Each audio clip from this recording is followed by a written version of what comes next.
Et si tu passais un Noël magique cette année?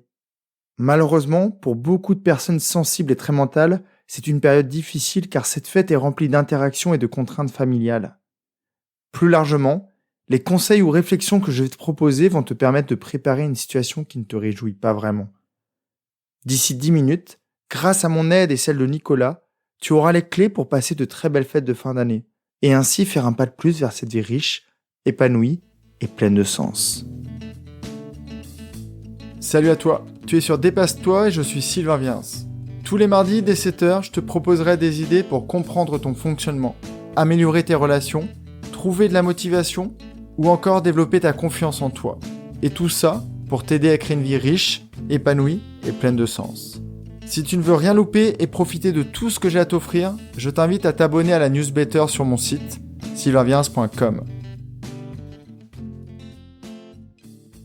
Avant de te parler de Nicolas, je voulais te conseiller de rejoindre mes abonnés. Entends ce que m'a écrit Aurore la semaine dernière. Je ne sais pas comment tu fais, mais à chaque lecture, tous les jeudis matins, j'ai l'impression de recevoir de l'énergie en barre. Un énorme merci pour ta générosité. Revenons à notre sujet du jour. Je vais te laisser imaginer. En face de moi, Nicolas. Les cheveux argent, un visage marqué par quelques souvenirs. C'est un homme introverti avec une valeur famille vraiment faible.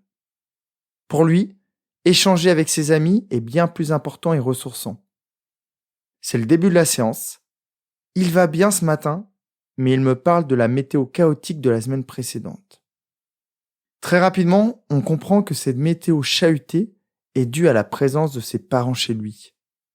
Il me raconte comment ça s'est passé et je lui pose la question suivante. Nicolas, tu as quel âge? Là, il reste me regarder dubitatif. Sylvain, tu sais bien, on a le même âge, 42 ans.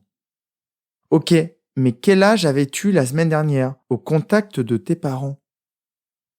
Il regarde vers le haut, vers le passé. Il réfléchit de longues secondes et me répond. Je ne m'étais jamais posé la question. En fait, j'ai l'impression de retourner à mes 15 ans, à l'époque où j'ai décidé de partir de chez eux. Je ne supportais plus leur relation. Je reprends la parole. Ok. Et la semaine dernière, comment ça s'est passé? Tout pareil. J'avais l'impression de ne pas être chez moi. Ma mère continue d'accepter tout de mon père et ça me rend fou. Mais je n'ose rien dire. Je continue avec une autre question. C'est quand la prochaine fois que tu auras 15 ans? Il me répond avec un visage complètement fermé et à la limite du dégoût. À Noël, je dois passer une semaine chez eux. À son visage, je vois que cette semaine ne le réjouit pas du tout. Donc je lui pose la question. Tu dois? Oui, oui, je ne peux pas ne pas y aller. C'est une rencontre obligatoire. Ok, mais comment peux-tu faire pour que cette période soit moins désagréable? Voire peut-être un peu agréable. Encore une fois, il réfléchit quelques secondes et me dit, je peux réduire la durée de la période ou je ne m'installe pas physiquement chez eux. Je peux louer un B&B par exemple. Ok, mais que pourrais-tu faire d'autre? Je pourrais peut-être revoir ma posture et ne plus retourner à l'état d'adolescent. Derrière ça, on a pris 30 minutes pour en parler et avec mon aide, il a trouvé ses propres solutions. Solutions qu'il pourra utiliser dans d'autres circonstances de sa vie. Voilà ce à quoi on a pensé en se servant de son dernier Noël passé avec eux. La première idée, se préparer physiquement à la période. L'année dernière, il était arrivé fatigué, complètement crevé après une période pro assez folle. Cette année, il a décidé de se reposer, de ne pas enchaîner directement et surtout de lever le pied au boulot, consciemment et volontairement.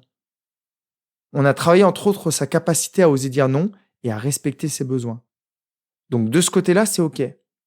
Maintenant, il s'est aussi engagé à poursuivre la méditation et à respecter son sommeil sur toute la période. Il sait que quand son sommeil est mauvais, il ne va pas bien et est beaucoup plus tendu. Pour le jour J, on s'est mis d'accord sur une phrase, un mantra à se répéter qui lui permettra d'être sous les meilleurs auspices pour l'événement. Je ne vais pas te donner sa phrase, mais tu peux faire pareil. Par exemple, je vais passer un moment détendu, apaisé et profiter de la magie de Noël. Ça va permettre à ton cerveau d'imaginer des scénarios positifs et d'arriver avec le bon état d'esprit. La seconde idée, tout aussi simple, pendant le repas, contrairement à l'année dernière, il va se placer lui-même et va éviter les personnes de qui il est trop opposé. Par exemple, son oncle chasseur qui tient des propos très limites sur plusieurs sujets qui lui font dresser les poils. Si jamais Nicolas devait être à côté de lui, il s'est aussi préparé une phrase type, encore une fois pour travailler son état d'esprit. Nous ne partageons pas la même réalité et je suis compatissant envers lui. Ce qui va lui permettre de moins réagir. Nicolas ne boit pas ou peu d'alcool, mais ne supporte plus les remarques déplacées des membres de sa famille. L'année dernière, il a tenté de leur expliquer, mais sans réussite. Il avait juste réussi à avoir envie de balancer la table. Surtout que la discussion avait bifurqué vers l'hypnose collective et les gilets jaunes. Très, très mauvaise idée. C'est encore une idée que tu peux retenir, éviter les sujets trop sensibles.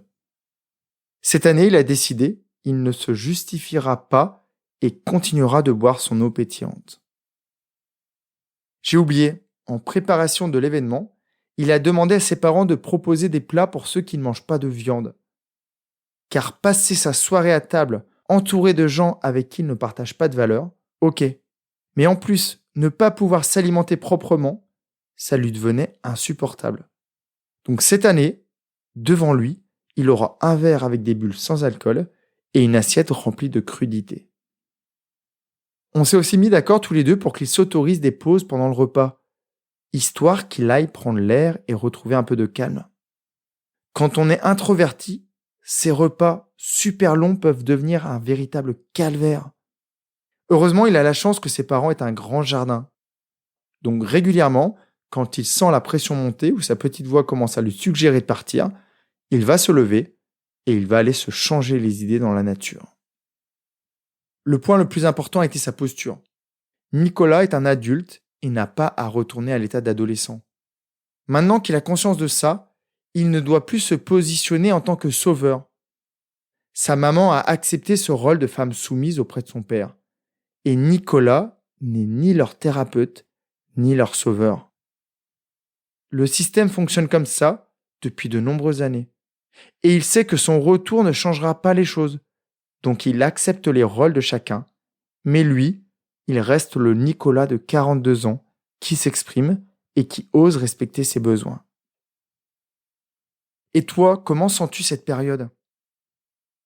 Si jamais, comme Nicolas, tu ne ressens pas la magie de Noël, vois comment tu peux utiliser ces idées. Est-ce que, comme Nicolas, tu as l'impression de te retrouver piégé dans le toi d'il y a 20 ou 30 ans ? Est-ce que ce sont les invités qui te posent problème car ils ne partagent pas tes valeurs ? Comment peux-tu faire pour passer outre ? Est-ce que c'est ton côté introverti qui s'épuise dans ce genre d'événement ?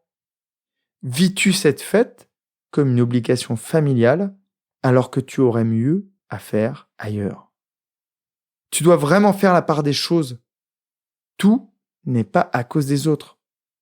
Il faut que tu distingues ce que tu as envie de faire de ce que tu te sens obligé de faire.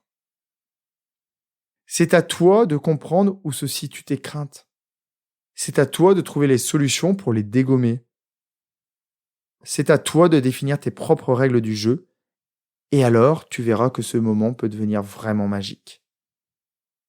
Comme tu as pu le constater, ma voix n'est pas encore à son top, alors ce sera plus simple de te raconter la suite par courrier.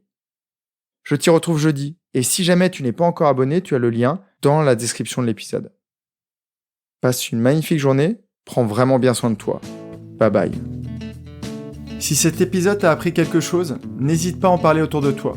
Dis-toi qu'à chaque fois que tu m'aides à le diffuser, tu fais tous les jours un peu plus pour aider tes proches et influencer positivement les gens qui nous entourent.